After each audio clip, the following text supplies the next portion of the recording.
Meus amigos e minhas amigas, nesta reta final do segundo turno, decidi escrever essa carta pública ao povo evangélico. A grande maioria dos brasileiros e brasileiras que viveram os 8 anos em que fui presidente da República sabe que mantive o mais absoluto respeito pelas liberdades coletivas e individuais, particularmente pela liberdade religiosa. Como todos devem se lembrar, no período do meu governo, tivemos a honra de assinar leis e decretos que reforçaram a plena liberdade religiosa. Destaco a reforma do Código Civil assegurando a liberdade religiosa no Brasil, o decreto que criou o dia dedicado à Marcha para Jesus e ainda o Dia Nacional dos Evangélicos. Mantenho o mesmo respeito e o mesmo compromisso que me motivou a apoiar essas conquistas do povo evangélico. E o nosso povo sabe também que cuidei com especial carinho dos mais pobres e injustiçados. E assim, sob as bênçãos de Deus, meu governo contribuiu para melhorar a vida de milhões de famílias brasileiras. Sempre penso nesse sentido no trecho bíblico que diz: a verdadeira religião é cuidar dos órfãos e das viúvas em suas dificuldades. Vivemos, entretanto, um período em que mentiras passaram a ser usadas intensamente com o objetivo de provocar medo nas pessoas de boa fé e afastá-las do apoio a uma candidatura que justamente mais as defende. Por isso senti a necessidade de reafirmar meu compromisso com a liberdade de culto e de religião em nosso país. Todos sabem que nunca houve qualquer risco ao fechamento das igrejas enquanto fui presidente. Pelo contrário, com a prosperidade que ajudamos a construir, foi no nosso governo que as igrejas mais cresceram, principalmente as evangélicas, sem qualquer impedimento e até tiveram condições de enviar missionários para outros países. Não há por que acreditar que agora seria diferente. Posso lhe assegurar, portanto, que meu governo não adotará qualquer atitudes que firam a liberdade de culto e pregação ou criem obstáculos ao livre funcionamento dos templos.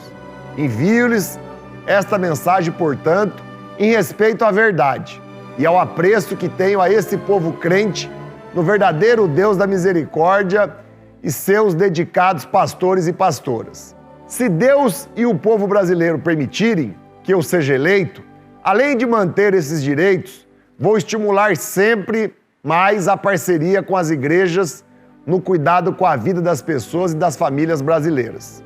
Sei muito bem que em todas as regiões do Brasil há igrejas com irmãos e irmãs que trabalham ativamente nas suas comunidades com a propagação do Evangelho e com o cuidado do povo, dedicando-se a tornar mais leve os fardos espiritual e social de milhões de pessoas. Declaro meu respeito e a minha admiração pela fé, dedicação e amor com que os evangélicos realizam sua missão, seja na área da difusão do Evangelho, seja na área da assistência social, proteção da infância, da juventude, das mulheres, dos idosos e das pessoas com deficiência. Da mesma forma, é bem-vinda a participação de evangélico nas diversas formas de participação social no governo, como conselhos setoriais e conferências públicas. Em meio a esse triste escândalo do uso da fé para fins eleitorais, assumo com vocês esse compromisso. Meu governo jamais vai usar símbolos de sua fé para fins políticos partidários, respeitando as leis e as tradições que separam o Estado da Igreja para que não haja interferência política na prática da fé. Esse é um ensinamento que a própria Bíblia nos dá, andar pelo caminho da paz com todos. Jesus nos mostra que a casa dividida não prospera. A religião é para ser respeitada e vivida de acordo com a livre escolha de cada pessoa. Portanto, a tentativa de uso político da fé para dividir os brasileiros não ajuda ninguém, nem ao Estado, nem às igrejas, porque afasta as pessoas da mensagem do Evangelho. Jesus Cristo nos ensinou liberdade e paz, respeito e união. Disso precisamos e os cristãos evangélicos têm dado mostras ao longo da sua história de seu compromisso com a paz, seguindo o que Jesus ensinou. Dai a César o que é de César, dai a Deus o que é de Deus. Outro compromisso que assumo: fortalecer as famílias para que os nossos jovens sejam mantidos longe das drogas. Nós queremos nossa juventude na escola, na iniciação profissional, realizando atividades esportivas e culturais para que tenham mais oportunidades e exerçam cidadania de forma produtiva, saudável e plena. O respeito à família sempre foi um valor central na minha vida, que se reflete no profundo amor que dedico à minha esposa, aos meus filhos e netos. Por isso compreendo o lugar central que a família ocupa na fé cristã. Também entendo que o lar e a orientação dos pais são fundamentais na educação de seus filhos, cabendo à escola apoiá-los, dialogando e respeitando os valores das famílias, sem a interferência do Estado. A preocupação com as famílias brasileiras deve ser integral. O povo brasileiro está numa condição de desespero e precisaremos muito da ajuda das igrejas para o quanto antes reverter essa situação. De nada adianta se dizer defensor da família e ao mesmo tempo destruí-las pela miséria, pelo desemprego, pelo corte das políticas sociais e de moradia popular. Queremos dar às famílias prosperidade e segurança. O lar é a garantia de proteção. É inaceitável que milhões de brasileiros e brasileiras não tenham um teto.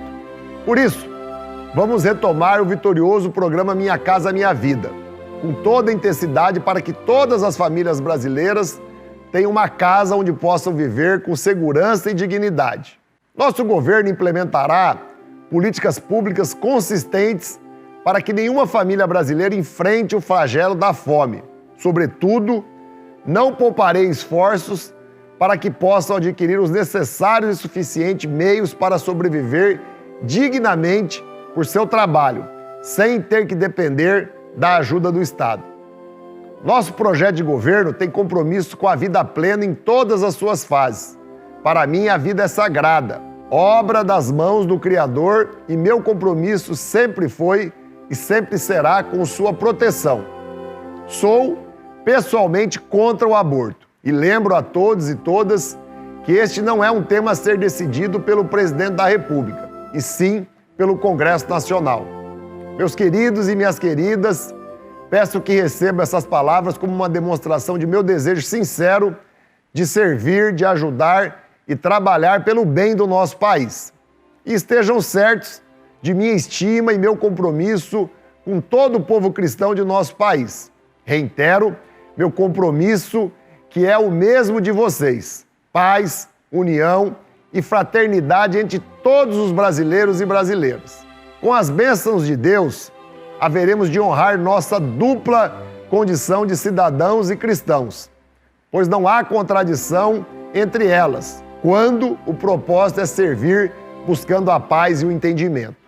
E digo tudo isso com muito amor pelo nosso querido Brasil e pelo povo brasileiro.